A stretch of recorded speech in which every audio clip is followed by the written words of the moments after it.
Labdien! Es esmu sieviete Ilga.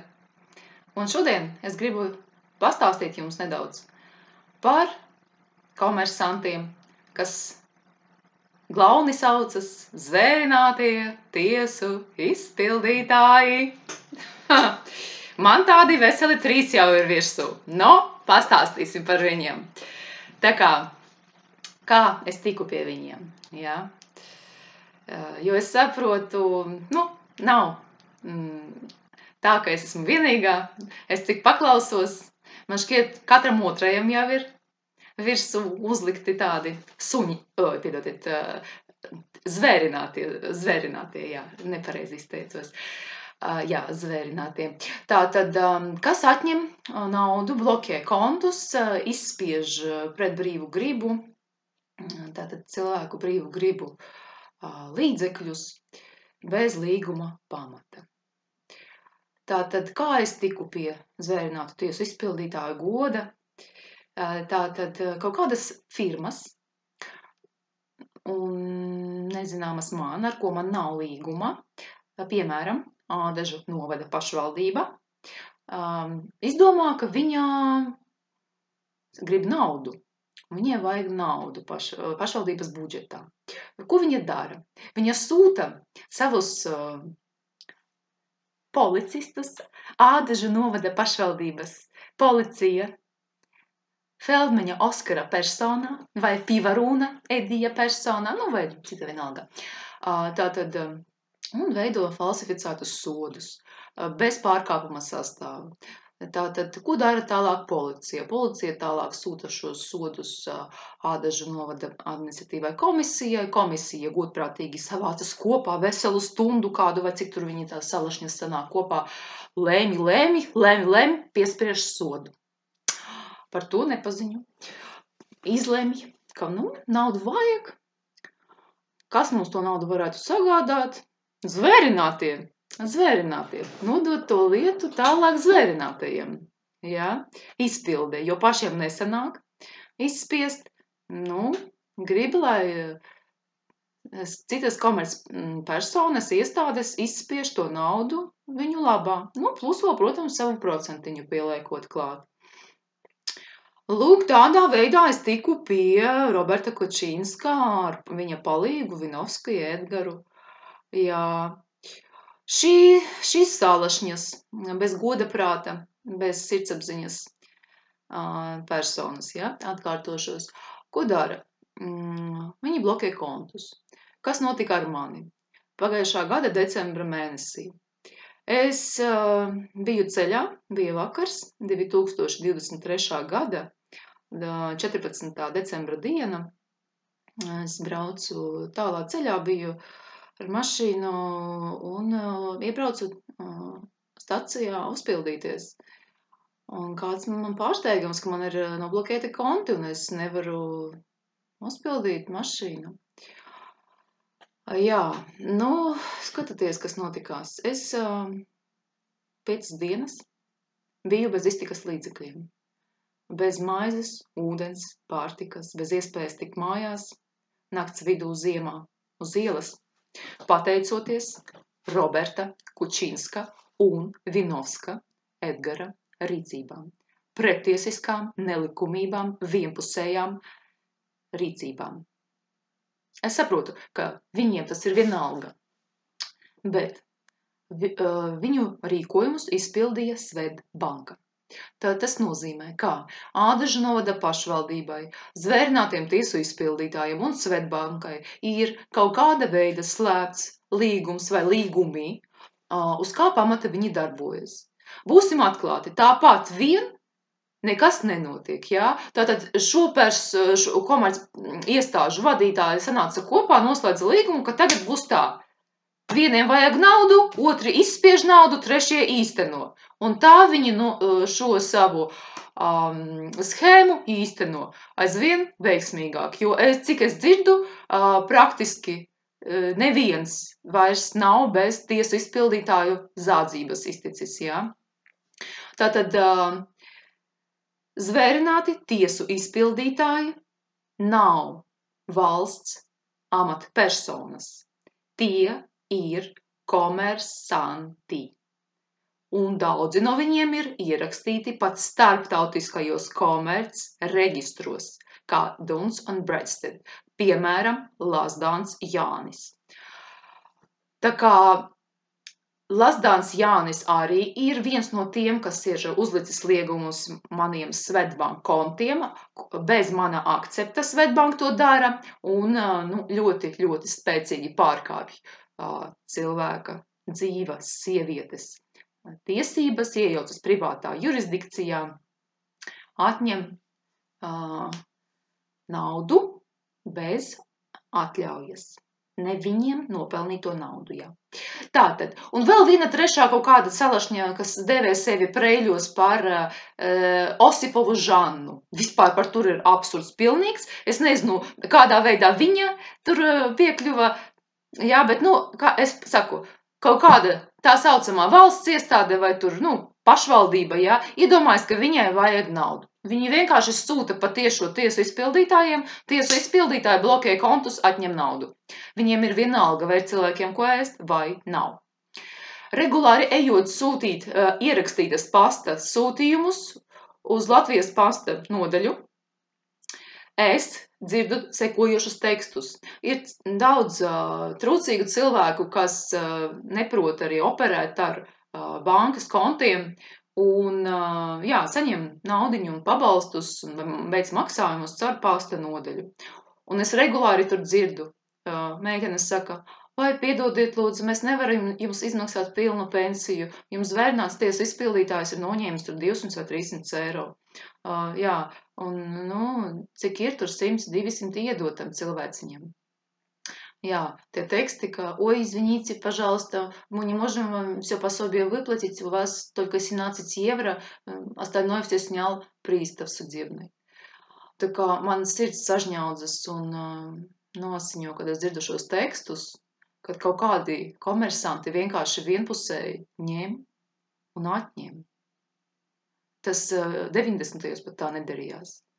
Un tagad tie noziedznieki vēl ir sauc sevi par valsts iestādēm un atļaujas reāli iet un atņemt bez piekrišanas, bez līguma, bez jebkādām pilnvarām.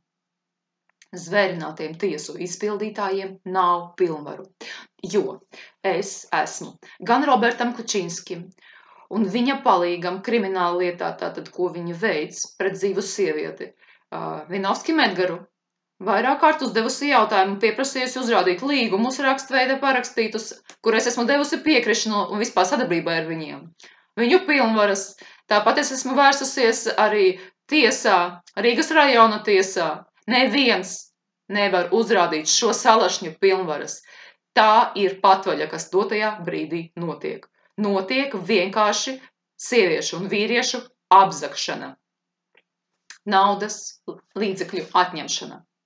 Ne tikai naudas. Viņi atņem visu, ko viņiem stanāk atņemt.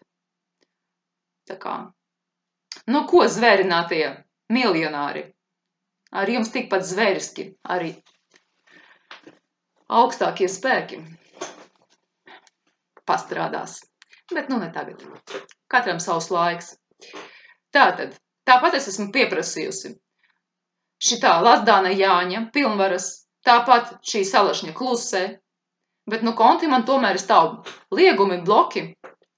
Swedbank Daugavpils filiāles vadītāja Salikalne Iveta arī ir iesaistīta šajā kriminālajā procesā. Neatblokēja, neatgrieza nozagto naudu. Labi, katram ir sava karma, ko viņa atstrādās. Par Salikalnes Ivetas tātad pretlikumīgajām darbībām ir saņēmis arī Latgales rajona tiesas priekšsēdētājs Novičenoks Pēteris ļoti lielu failu ar pierādījumiem. Arī lieta nav ierosināta. Secinājums. Tiesas piesedz banku pretlikumības un zvērinātu tiesu izpildītāju pretlikumības. Bet tas nebūs mūžīgi. Un tāpēc šodien es ierakstu šo video, lai cilvēki nebaidās no šiem salašņām. Tie nav cilvēki. Dotajā brīdī uz zemes un mums apkārt labi, ja ir 20% cilvēki ar dievišķu dvēseli, sirdi, godaprātu. Pārējie visi ir necilvēki, atšpricēti bioroboti vai arī citu civilizāciju pārstāvju cilvēka veidolā. Tas ir ļoti viegli identificējams, kas pārzina šo tēmu. Bet es zvērinātu tiesu izpildītājus pie cilvēkiem nepieskaitu. Jo cilvēks, ar ko atšķiras no dzīvnieka vai no tumšajiem spēkiem, atšķirība ir godaprāts, sirdsapziņa. Vai cilvēks ar godaprātu un sirdsapziņu spēja rakstīt falsificētus ziņojumus, ilglaicīgi, mērķtiecīgi nodarbojoties ar cilvēka, sievietes teroru, izspiest naudu bez pārkāpuma sastāva, atņemt līdzekļus, blokēt kontus un to turpināt darīt gadiem, to nevar darīt cilvēks.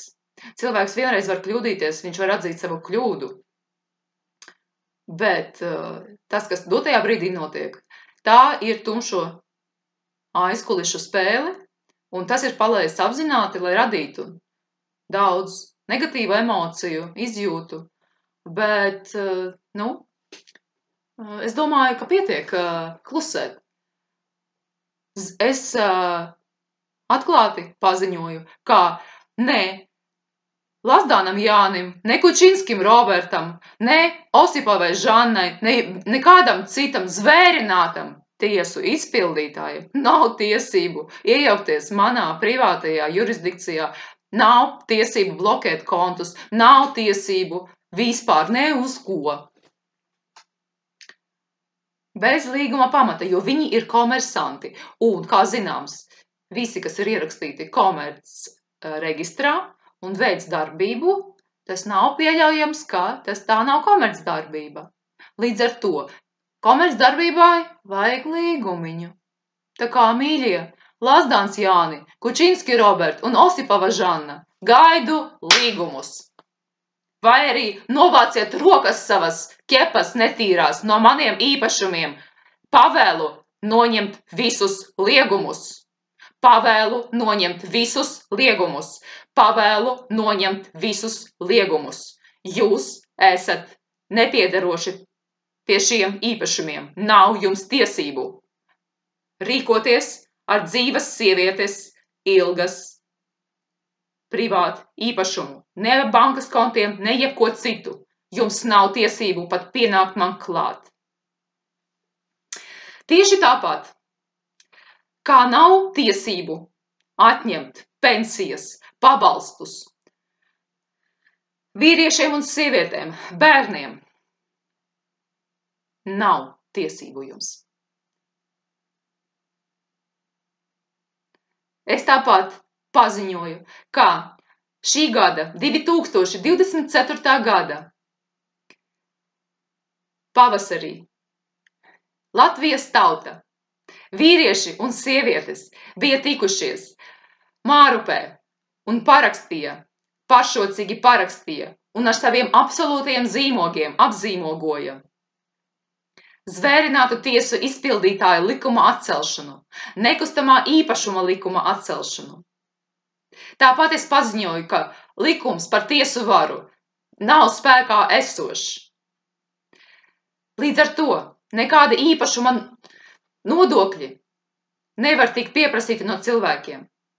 Par šo mēs esam paziņojuši valsts, tā saucamās valsts iestādēm, valsts kasei, Āboliņam Kasparam un Siliņai Evikai. Šie salašņas arī neņem vērā dzīvu sieviešu un vīriešu brīvi pausto gribu. Bet tai ir dievišķs spēks. Tai ir dievišķs spēks. Tai ir dievišķs spēks. Tātad, nebaidieties, ņemiet rokās sarkano pildspalvu. Svītrojiet ārā visus viņu gribuļus ar sarkanu tinti un noraidiet, bez akcepta, bez regresa, jo nav jums ar šiem salašņām līgumu. Nav. Drosmīgi. Darbojamies. Lai notiek Dieva prāts.